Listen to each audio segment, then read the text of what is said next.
Welcome back नाजरीन। एक इंतहाई अहम मामला सामने आया है। एफबीआर ने एक और टैक्स जो है वो लगाया, और इस बार जो टैक्स लगाया है, लागू किया जा रहा है, वो शादी हॉल से मुंसलिक है, मुताल्लिक है। और बताया जा रहा है कि जनाब अब जो शादी करेगा उसको रेंट जो है हॉल्स के साथ साथ एक और चीज़ का भी देना पड़ेगा, और वो किस तरह अदा किया जाएगा और जिम्मेदारी किसकी होगी कि वो इसका जो टैक्स है वो अदा करे। इसके ऊपर तफसील से आज हम बात करेंगे। इस वक्त स्टूडियो में मेरे साथ मौजूद हैं शर्जील कुपलानी साहब, ताजुर रहनुमा हैं, और इस पूरे सेगमेंट को देखने वाले शादी हॉल्स एसोसिएशन हैं राना रईस साहब, उनको भी हम टेलीफोन लाइन पर लेने की कोशिश करेंगे। और साथ साथ पहले तजिया जानने की कोशिश करेंगे, एफबीआर ने ये हुक्म जो लागू किया है वो किस तरह टैक्स जमा करेगा, किस तरह चीज़ें जो है वो ले सकेगा, इसके ऊपर मुकम्मल तौर पे आप तक तफसीलात पहुंचाएंगे। इस वक्त हबीब खान तजियाकार हैं हमारे, उन्होंने टेलीफोन लाइन पे ज्वाइन कर लिया है। सर ये क्या है हबीब खान, ये क्या एकदम से इस चीज़ सामने आई है, अब शादी जो है वो मुश्किल हो जाएगी? बिल्कुल देखें अभी शादी का मामला तो जाहिर है मुश्किल हो गया है, क्योंकि एफबीआर ने आज जो है वो एक नया टैक्स इम्प्लीमेंट किया है और 10% जो है वो अब विद होल्डिंग टैक्स देना होगा जिसको भी अब शादी करनी है, और ये फौरी इम्प्लीमेंटेशन जो है वो उसका किया गया है।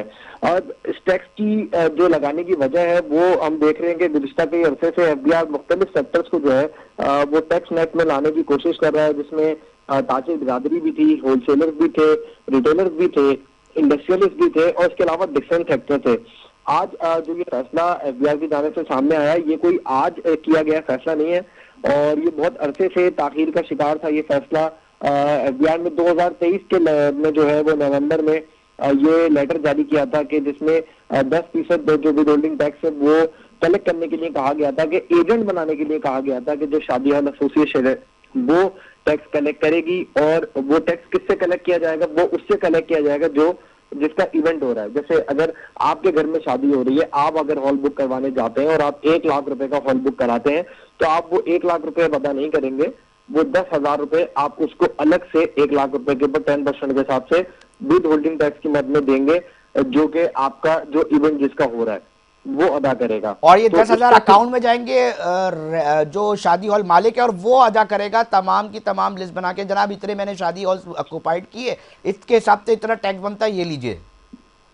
बिल्कुल इसी तरह से इसकी असम्बली रखी गई थी। जैसे आपको कुछ अर्से पहले याद होगा कि हमारे जो होलसेलर्स हैं, रिटेलर्स हैं, उनके लिए भी और खास तौर पे एक और सेक्टर था जो कि हमारे फ्लावर मिल्स हैं, उनको भी इसी तरह कहा गया था कि टैक्स एजेंट बनेंगे, और वो जिसको भी सेल करेंगे तो वो टैक्स एजेंट बन के एक तरफ तो अपने आटे की कीमत वसूल करेंगे, और दूसरी तरफ वो टैक्स का इकट्ठा करने का जो अमाउंट है वो कलेक्ट सरकार के करेंगे। तो इसी पास तरह एफबीआर में भर्तियां करने का मसला है कि मजीद भर्तियां नहीं की जा सकती, या क्या मामला है कि अब एफबीआर समझता है खुद को कि इतना अहल नहीं है, कि उसके पास वर्क फोर्स नहीं है कि वो ये टैक्स खुद कलेक्ट कर सके? कहीं ना कहीं देखा जाए तो गैर एलानिया तौर पे एफबीआर एजेंट्स बनाए जा रहे हैं। अब बिल्कुल देखें अभी आईएमएफ के साथ अभी हम ऑन बोर्ड हैं, और इसमें बहुत सारी चीजें हमें देखनी होंगी। ऐसा नहीं है कि सिर्फ भर्तियां करने से मामला हल हो जाएंगे। एफबीआर भर्तियां बेशक कर सकता है, मगर भर्तियां करने का इस वक्त मकसद ये होगा कि एक और मुल्की खजाने पे जो बर्डन है उसमें इजाफा होगा। तो उस बर्डन को मिनिमाइज करने के लिए किया ये जाता है कि जो पॉलिसी बनाई जाती है, जो एजेंट्स हैं, जो आपके रिटेलर्स हैं, जो होलसेलर्स हैं, अब इस तरह से मैरिज हॉल एसोसिएशन है, ये आपके लिए टैक्स कलेक्शन एजेंट का काम करेंगे। और उस टैक्स कलेक्शन एजेंट बनने से ये फायदा ये होता है, एक तो टैक्स के लिए जो हम हायर करेंगे एजेंट्स, उनकी सैलरी का आपको जो अमाउंट है उसका बर्डन कम होगा, और साथ ही साथ जो एफबीआर के टैक्स कलेक्शन है, अगर आप बात कर रहे हैं जब टैक्स रेवेन्यू की, तो पिछले 4 महीने के दौरान, और अभी जो 5वां महीना नवंबर का भी एंड हुआ है, तो अक्टूबर नवंबर दोनों महीने में हमने देखा कि एफबीआर के टैक्स कलेक्शन में, नेट टैक्स कलेक्शन में शॉर्टफॉल रहा है 200 अरब और 100 अरब का कंटिन्यूस 2 महीने में इन चीजों का हमें सामना रहा है। तो ये तमाम तर चीजें मद्देनजर रखी जा रही हैं। इसी वजह से डिफरेंट सेक्टर्स को जो है वो टैक्स नेट में लाने के लिए, लोगों को ये बताने के लिए फाइलर बनेंगे। अच्छा, इसमें भी देखें अभी आपको ये शिफ्ट थोड़ी सी समझनी होगी कि ये ऐसा नहीं है कि डायरेक्टली टैक्स जो है वो इम्प्लीमेंट हो गया और ये चीजों का जो है इम्प्लीमेंट पब्लिक में हो जाएगा। अगर आप फाइलर हैं तो यहाँ पे भी आपको जो एडवांटेज है वो तो रहेगा ही रहेगा, क्योंकि अगर आप फाइलर हैं तो वो 10,000 रुपए, जैसे मैंने अभी आपको बताया कि 1 लाख रुपए आप देने जा रहे हैं, और 1 लाख का आप रेंट लेते हैं, तो 10,000 रुपए आप टैक्स की मद में देंगे जो आप ठीक। उसमें अदा करेंगे। तो वो 10,000 जो है वो बाद में एडजस्टेबल होंगे, और वो एडजस्टेबल होने के बाद जब आप अपना एनुअल टैक्स जब रिटर्न भरने जाते हैं तो वहां पे वो आपको एडजस्ट कर दिया जाएगा, रिफंड की मद में नहीं, बट एडजस्टमेंट की सूरत में ये पैसे आपको वापस मिल सकते हैं। मगर अगर आप नॉन फाइलर हैं तो ऑब्वियस है ये अमाउंट आपको कहीं से भी एडजस्टेबल भी नहीं होगा और कहीं से भी रिफंडेबल नहीं होगा। तो एडवांटेजेस यहाँ पे भी फाइलर को रहेगा। तो एफबीआर की जानिब से ये भी जो एक दाम है वो ऐसा नहीं है कि लोगों को सिर्फ बर्डन किया जा रहा है, और लोगों को इसमें रिलीफ भी मिलेगा, क्योंकि जो फाइलर हैं उनको समाउंट जो एडजस्टेड अमाउंट उनके अमाउंट में जो साल का जब अपना रिटर्न भरने जाएंगे तो वहां पर उनको एडजस्ट कर दिया जाएगा। बहुत शुक्रिया हबीब खान साहब, हमें अपना तजिया बता रहे थे और क्या सूरत हाल बनने जा रही है वो बता रहे हैं। अब देखें यकीनी तौर पे एक मामला तो है, एक इम्तिहान तो है। अब जिन्होंने शादी कर ली वो तो ठीक, बहुत अच्छे फ़ायदे में रहे। अब जो शादी करने जा रहे हैं उसके हवाले से जो टैक्स लगेंगे वो किस तरह और मसाइल का सामना, और जब जब टैक्स लगते हैं उसके फिर बहुत सारे पार्ट्स निकलते हैं कि जनाब क्या क्या मसाइल होंगे। मेरे साथ शर्जील गुपलानी साहब भी मौजूद है। मैं चाहूँगा कि पहले आपका पॉइंट ऑफ व्यू भी ले लूँ, फिर मैं राना रईस साहब से भी रब्ता हो गया है हमारी टीम का, उनके पास भी जाऊँगा। सर ये जो सूरत हाल आप देख रहे हैं अच्छी चीज़ नहीं है सर? मुल्क माशाल्लाह से तरक्की करेगा, पैसा आएगा आप लोगों के पास, मतलब मुल्क के ख़जाने में। देखा जाए तो एफबीआर का फेलियर मैं समझूंगा कि टैक्स कलेक्टर जो है वो आम लोगों को बनाते जा रहे हैं, और बड़ी मुश्किल से कराची में और बल्कि पूरे पाकिस्तान में मोहल्ले में शादियों का कल्चर ख़त्म हुआ था। लोग जो है शादी हॉल की तरफ जा रहे प्रॉपर हैं। शादी हॉल्स की तरफ जाते थे, बैंक्वेट्स की तरफ जाते थे, और एक अपना इवेंट करके घर चले जाते थे। तमाम लोग परेशानियों से बच बच जाते थे। मैं नहीं समझता कि इसमें कोई बहुत ज़्यादा हुकूमत पाकिस्तान को फ़ायदा होगा, बल्कि बहुत से लोग तो ऐसे हैं कि इस टैक्स के चक्कर में मोहल्लों में जो है गलियों में शादियों का रिवाज दोबारा सर फरोग क्या पाएगा। 10,000 रुपये भी नहीं निकाल पाएंगे लोग? बात 10,000 की नहीं है, बात ये है कि वैसे ही महंगाई ज़्यादा है, लोगों का बजट इतना नहीं होता कि वो जो है किसी तरीके से अफोर्ड कर सके। अब वो लोगों को एक बहाना मिल जाएगा कि यार अभी हम जो है इन चक्करों में नहीं पड़ना चाहते। और देखिए सीधी सी बात है, बहुत से लोग टैक्स नेट में नहीं आना चाहते। नहीं आना चाहते। तो जब नहीं आना चाहते तो वो किसी हालत में भी अपना विदहोल्डिंग टैक्स, क्योंकि लाजमी बात है जब आप विदहोल्डिंग टैक्स लेंगे तो एनआईसी लेंगे उसका, और जो टैक्स में है उसको तो इशू नहीं है। और फिर आप बात कर रहे हैं एडजस्टमेंट की और रिफंड की, तो पाकिस्तान में रिफंड और एडजस्टमेंट का तो ये एक बहुत ही हाँ पेचीदा तो आप मसला सोचे ही सर। नहीं। मैं राना रईस साहब से भी पूछ रहा था सर, ये फैसला आ गया है नया, इसको कैसा देख रहे हैं? आपके जो कंसर्न सेगमेंट के लोग हैं उनकी मुलाकातें भी हुई हैं, अब किस तरह होगा? और नई ड्यूटी लोग कह रहे हैं कि जी नई नौकरी मुबारक हो एफबीआर की। राना रईस साहब अस्सलाम वालेकुम। सबसे पहले मैं आपका शुक्रिया अदा करूं कि आपने कैम टॉपिक के ऊपर जो कि हमारी इंडस्ट्री से रिलेटेड था आपने हमें लाइन पर लिया, अपने प्रोग्राम में लिया जी। देखिए ये जो टैक्स की बात हो रही है ना, विदहोल्डिंग टैक्स, ये 236 सी भी कहलाता है और ये कोई नया टैक्स नहीं है।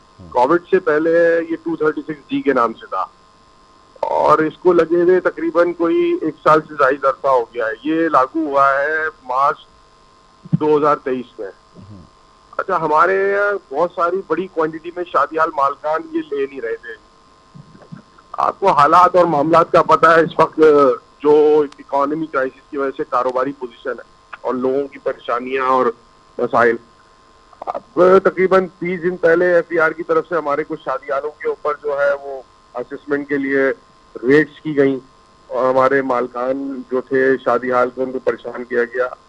तो फिर एसोसिएशन इंटरवीन किया, एसोसिएशन ने चीफ कमिश्नर साहब से बात की, हमारी मीटिंग हुई और उन्होंने कहा देखें वैसे ही मुल्क की हालात और टैक्सेस के बारे में आपको पता है और ये आपकी तरफ से कोई रिकवरी आ नहीं रही है, तो आप लोग इसको जो है वो यकीनी बनाएं। तो इस सिलसिले में हमारी एसोसिएशन का इजलास हुआ, हमने उसके अंदर तमाम मालकान को बुला के ये बात कही कि ये लायबिलिटी है जो कि हम दूसरों की लायबिलिटी है जो कि हमारे सरों के ऊपर आई है, हमें कलेक्टेबल। राना साहब जब कोई बंदा शादी कराने के लिए आता है कि हमें फलाना फलाना तारीख की जो है ना वो डेट्स दे दें, तो वो जो आपका एक्चुअल रेंट है उसके ऊपर इतनी बार्गेनिंग करता है। जब आप उसको बताएंगे कि जनाब अब आप देखें ये तो हमारे रेंट का हो गया और उसके बाद ये 10,000 जो या 1 लाख पे जो भी 10% या 20% लगेगा वो आपको सरकार को देना और वो हमें ही देना है, तो क्या समझते हैं? ये जब सूरत हाल बताएंगे तो जो ऑलरेडी ग्राहक आ रहा है उसको समझ आ जाएगी इतनी आराम से। भाई देखें, ये जो विद होल्डिंग एजेंट हमें बनाया है ना इन्होंने, नई नौकरी मुबारक हो। हाँ, ये नई नौकरी मुबारक हो, आप बिल्कुल सही कह रहे हैं। ये हमें जबरदस्ती का विद होल्डिंग एजेंट बना दिया है। हाँ। और ये पार्टी से वसूल करना है। अगर कोई ₹1,00,000 का प्रोग्राम किया उस पर 10,000 रुपए हमने कलेक्ट करके एफबीआर को जमा कराना है, तो हमें रोज के और अगर 3 लाख कर दिया तो 30,000, ऐसा ही है सर? ऐसे ही है, बिल्कुल ऐसे ही है। वो 10% है, वो जितना भी अमाउंट होगा उसके हिसाब से। अगर 50,000 है तो उसका उसी हिसाब से 10% होगा। तो राणा रईस साहब एक बात बताएं, इसके अंदर भी तो बहुत सारी, अगर आप खाते में लिखे ही नहीं तो कैसे पता चलेगा सरकार को? देखिए ये आप सही कह रहे हैं। आप बोले भाई ऐसा 100 होगा। नहीं, मेरे पास तो 50 आएंगे, ये लिखा हुआ है। अब सरकार तो मतलब सरकार को तो ये सोचना पड़ेगा ना कि चले आपने एक दाम उठाया है तो आप जो कलेक्ट करेंगे आपने खुद ही मालकान को बना दिया, तो मालकान क्या खुद बताएगा कभी मतलब कि मैं इतने इतने हुए? वो आप सही कह रहे हैं, मैं आपकी बात को मना नहीं कर रहा, लेकिन आप मुझे एक बात बताएं कि जब कोई एक शादी हाल वाला इनकम टैक्स रिटर्न के अपनी रिसीव्स डिक्लेयर करता है तो वो उसके ऊपर कैसे विदहोल्डिंग को बचा सकता है? नेवर, बचा ही नहीं सकता। मतलब ये जब हो वो जाएगा अपनी- कि भाई 100 की जगह 50 शो कर देंगे, जनाब 50 हुई हैं, मुमकिन है वैसे? नहीं, देखिए राणा बात साहब सुनिए, साथ ही रहिएगा ना सर। शर्जील साहब क्या देख रहे हैं? अच्छा, मुझे इस हवाले से भी जरा सेगमेंट, मतलब मैं इस पहलू को भी देखना चाह रहा हूँ कि शादी तो वैसी मुश्किल है, निकाह के ऊपर तो वैसे ही इतने मसाइल है, चलें जो हमारी सोसाइटी सोशल प्रेशर्स होते हैं, अब एक और ये मामला तो कहीं ना कहीं उस एतबार से शादी मुश्किल बनती नहीं जा रही? नहीं, और मैं आपकी बात को एक और बात करूंगा, जो बात आपने ये की गई कि 100 की जगह 50 दिखाएंगे, वो 100 का 100 दिखाएगा।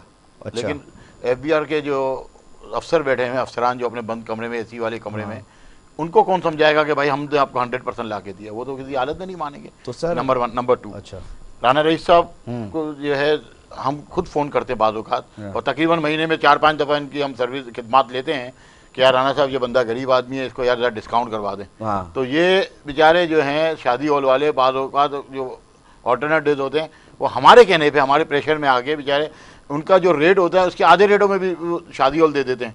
ओहो, ये एफबीआर को कौन समझाएगा कि भाई ये लाख रुपए में नहीं दिया गया, दफा 30,000 में दिया गया, ब्रेक इवन किया गया? उनको कौन समझाएगा? ये एक नई नहीं, डिबेट ताजिरों शुरू को हो गई। मुश्किल होता है एफबीआर को डील करना वैसे, आप ऐसे समय मतलब मुझे फील ऐसी आ रही है कि बहुत मुश्किल होता है ताजिरों। करप्शन का एक दरवाजा और खुलेगा और एक ओके। परेशानी बढ़ेगी। ये आपका और मौकिफ है कि आप कह रहे हैं कि जनाब अब इस तरीके से करप्शन के दरवाजे खोले जा रहे हैं बेसिकली? देखिए, मेरा इसके मौकिफ अंदर नहीं है, ना मेरा सबसे तजुर्बा बड़ा है। जो पहलू है ना, तजुर्बा है। मेरा तजुर्बा है, मैं हाँ। आपको ग्राउंड रियलिटी की बात कर रहा हूँ कि ये हमें इनको एजेंट बना के इन्होंने इनके लिए परेशानी खड़ी कर दी। एक तो ये बेचारे जिम्मेदारी नौकरी सारी उनकी इनकी। करेंगे, और उसके बाद अपनी जान छुड़ाने के लिए इनको रिश्वत का एक दरवाजा खुल गया है। और ये बहुत परेशानी का मामला। हुकूमत इनडायरेक्ट टैक्सेस की तरफ बार बार क्यों जा रही है? डायरेक्ट टैक्सेस पे क्यों नहीं जाना चाह रही? वो खुद नहीं आना चाह रही, ये इनडायरेक्ट टैक्सेस है। तो जो है वैसे आप गवर्नमेंट- एफबीआर जो है गवर्नमेंट को अपने चाहिए, काम के ऊपर गवर्नमेंट तवज्जो दे, FBR ना के कि ऊपर किसी को विदहोल्डिंग एजेंट विद बनाए। होल्डिंग खुद जी राणा साहब क्या कह रहे हैं? देखिए गवर्नमेंट को चाहिए स्टेक होल्डर्स को बिठा के ना एफटीआर के ऊपर आए, फिक्स टैक्सेशन के ऊपर। देखिए मैं एक बात बताऊं, विद होल्डिंग जो फाइलर है ना वो तो इसको एंजॉय कर लेगा एडजस्ट करा के, लेकिन जो नॉन फाइलर है ना वो इसको एडजस्ट नहीं करवा सकता। आप मुझे एक बात बताएं कि एक डेली वेजर जो रोज कमाने वाला है, क्या वो इनकम टैक्स रिटर्न फाइल कर सकता है? कोई लॉ ऐसा बनता है कि वो जाके उसको दिखाए, उससे पर्ची मांगे, मैंने आज आपके पास जो है ना ये डेली वेजेस का काम किया है और आप मुझे इसकी भी इनवाइस दें और फिर मैं उसको फाइल? पॉसिबल ही नहीं है ना यार। मतलब एक गरीब आदमी के लिए क्राइटेरिया बनाना चाहिए इनको कि जो फाइलर नहीं बन सकते एटलीस्ट उनको रिलीफ दिया जाए, उनके लिए एक अलग सिस्टम हो। वो नहीं फाइल कर सकते रिटर्न, अगर वो फाइल नहीं कर सकते क्या वो सांस लेना भी छोड़ देंगे? तो ऐसे लोग, देखें जजमेंट आई थी आई थिंक ये टेलीकम्युनिकेशन की, उसके अंदर जब इन्होंने टैक्सेस लगाए थे, आई थिंक जस्टिस गुलजार साहब के जमाने में, उन्होंने इस सिलसिले के अंदर ये जजमेंट पास की थी कि आप इसको सेग्रीगेट कैसे करते हैं कि जो नॉन फाइलर है वो फाइलर बन भी सकता है, बन भी सकता है। राणा रईस साहब मेरे साथ जुड़े रहिएगा। मुझे एक बात बताएं, सरकार ये भी तो कहती है, देखिए एक तो हमारे पास चैलेंजेस है ना आईएमएफ की तरफ से, आईएमएफ की बहुत सारी शराइत है, उनको भी मानना है शर्जील साहब, अब उसको तो आप वो नहीं कर सकते ना। अब हुकूमत कहीं ना कहीं कह रही है कि ठीक है यार आप अपने ऊपर ही देख लेना अपनी चीज़ें, ये भी तो एक इतना आप खुद देख लें, ठीक है आप देख लीजिएगा खुद।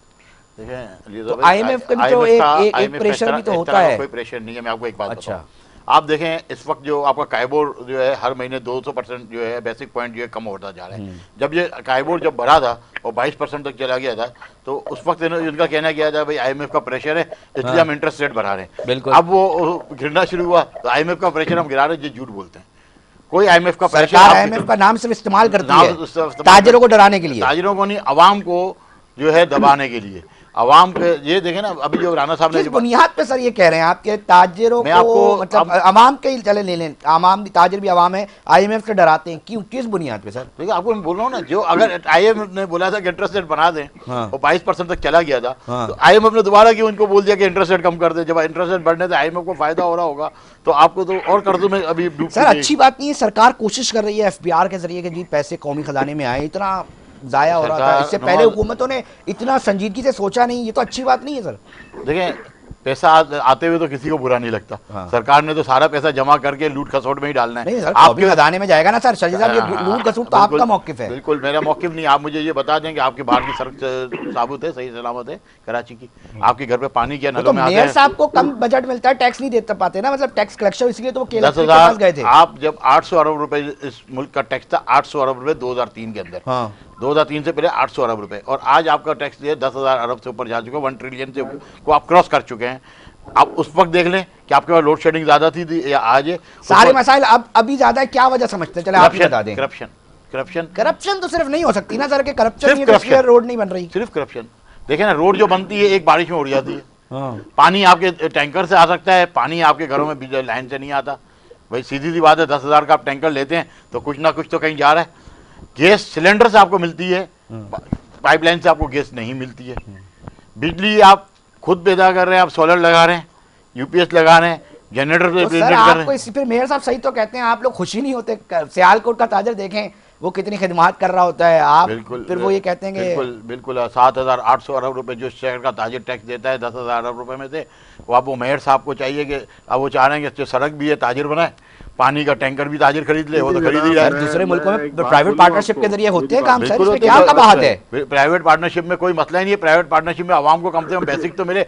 दूसरे मुल्कों में आप बच्चों की एजुकेशन हुकूमत की जिम्मेदारी होती है। आपका आईन पाकिस्तान कहता है कि एजुकेशन, हेल्थ और जॉब की रिस्पॉन्सिबिलिटी जो है वो गवर्नमेंट की जिम्मेदारी है। यहाँ तो आपका सारे सरकारी स्कूल खुले हुए हैं, सरकारी बिल्कुल, अस्पताल जहाँ- बने हुए जहाँ हैं, बिल्डिंग मौजूद है, आप लोगों को पता नहीं क्यों नहीं नजर आती? बिल्डिंग मौजूद है, जिसका हाँ। उस्ताद वो है जो कि जिसको ये ABCD के जो है कुछ लेटर्स भी नहीं पता कि इसको किस तरीके से पढ़वाने, जिनको जो है प्लस सब्ट्रैक्ट और मल्टीप्लिकेशन का भी फार्मूला नहीं पता, जिनको अलजेब्रा के कोई रूल्स नहीं पता, जिनको फिजिक्स का ये नहीं पता कि फिजिक्स होती क्या चीज़ है। मगर मेयर साहब ने ये बात कह दी है कि भाई टैक्स कलेक्शन मेयर साहब KMC के जरिए भी लेंगे और सरकार बड़ी सरकार, तो इस दोनों चीजों को देखते हुए आप लोगों का क्या वर्जन है कि जनाब? और आज भी उन्होंने कहा था कि मैं किसी ब्लैकमेलिंग में नहीं आऊंगा ताजिर की। नहीं, वो ब्लैकमेल हमें कर रहे हैं। 22 अरब रुपए का टैक्स जो है उनको सितंबर में कराची इलेक्ट्रिक ने कराची के जो है आवाम की तरफ से पे किया है 22 अरब रुपए 22 करोड़ रुपए का, ठीक है।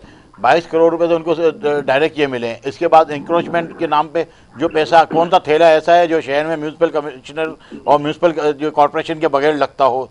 कौन सा काम ऐसा है जो बिल्डिंग जो बन रही हैं जिसमें KMC इन्वॉल्व नहीं है उस बत्ता लेने में? कोई काम इस शहर में कानूनन हो रहा है? जो नस्ला टावर 80 गज का जो प्लॉट लीज किया गया था KMC की तरफ से, जो पूरा नस्ला टावर आवाम के पैसे गिरा दिए गए सुप्रीम कोर्ट के ऑर्डर में, क्या KMC ने उसमें 1 रुपया भरा? कोई अफसर को उन्होंने सस्पेंड किया जिसने लीज की? आज की तारीख में हमारी प्रॉपर्टियों के बाहर फुटपाथों की लीज बाकायदा KMC बेच रही है और रजिस्टर्ड हो रही है रजिस्टर्ड ऑफिस में। सुप्रीम कोर्ट का ऑर्डर है इंक्रोचमेंट खत्म करने का। इंक्रोचमेंट करके बाकायदा कराची के मेयर के छतर छाया रजिस्ट्रार ऑफिस में KMC 99 ईयर्स की लीज करके फुटपाथें बेच रहा है कराची में। और ये मैं हवा में बात नहीं कर रहा हूँ, रजिस्ट्रार ऑफिस मैं चले, आपके से इसके ऊपर रजिस्ट्रार बैठूंगा, ऑफिस चले। चंद सेकंड्स रह गए मुझे। अच्छा छलील साहब ये बताएं, देखिए हम IMF तो अच्छा काम, वो IMF कह रहा हूँ, FBR तो अच्छा काम कर रहा है ना, अब तो FBR मुतमईन करे होना ना। चाहिए कि अब सड़कें भी बनेंगी आपकी, अब आपके स्कूल भी बेहतर होंगे, अब आपको हेल्थ फैसिलिटीज भी मिलेंगी, क्योंकि कौमी खजाने का मसला होता था ना भाई, पैसे ही नहीं आ रहे। भाई लियाकताबाद से लिबर्टी, लाहौर की लिबर्टी से ज्यादा टैक्स तो के बराबर कलेक्ट करके दिखा दे लियाकताबाद के बराबर। मैं आपके अच्छा, डिफेंस की बात नहीं, आपका आखिरी पॉइंट लूंगा कि पंजाब, बलूचिस्तान और दीगर सूबे जो हैं वो प्रॉपर टैक्स दे रहे हैं। देखें ना पंजाब में जो वहाँ का मेयर जो काम कर रहा है, वहाँ की सड़कें आप देखें पंजाब की, पंजाब की फैसिलिटीज देखें। पंजाब में लिबर्टी की जो दुकान की वैल्यू है वो आपकी ताहिर रोड या डिफेंस की कोई भी शॉपिंग मॉल की वो वैल्यू नहीं होगी।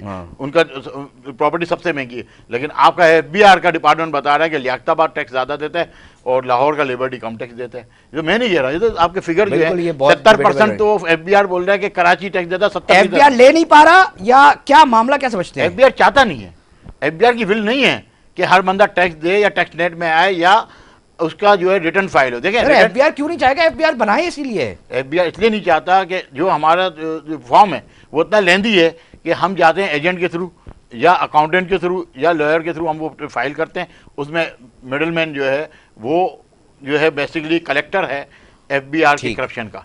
80 के करीब जो है लोगों को निकाला गया ठीक, ना, ठीक। कैसे निकाला गया, देखिए इसीलिए निकाला गया कि सही। करप्शन का लेवल पॉइंट आ गया जी। शर्जील साहब कहते हैं जी एक और दरवाजा खुलने जा रहा है करप्शन का। राना रईस साहब थे, वो कह रहे हैं जी जनाब स्टेक होल्डर्स को लेके तो बैठा जाना चाहिए था। तज्जिया भी हमने अबीब खान साहब का सुनाया कि अब सूरत हाल क्या बनने जा रही है। अब देखते हैं कि जो नई शादियां होंगी जोड़ों की, उनको किन इम्तिहानात से गुजरना पड़ेगा। नाज़रीन, प्रोग्राम का वक्त इख्तिताम की तरफ पहुंच चुका है। अपने मेज़बान अलीज़ा को दीजिए इजाज़त। हम फिर हाजिर होंगे, जब तक अपना बहुत ख्याल रखिएगा। अल्लाह निगहबान।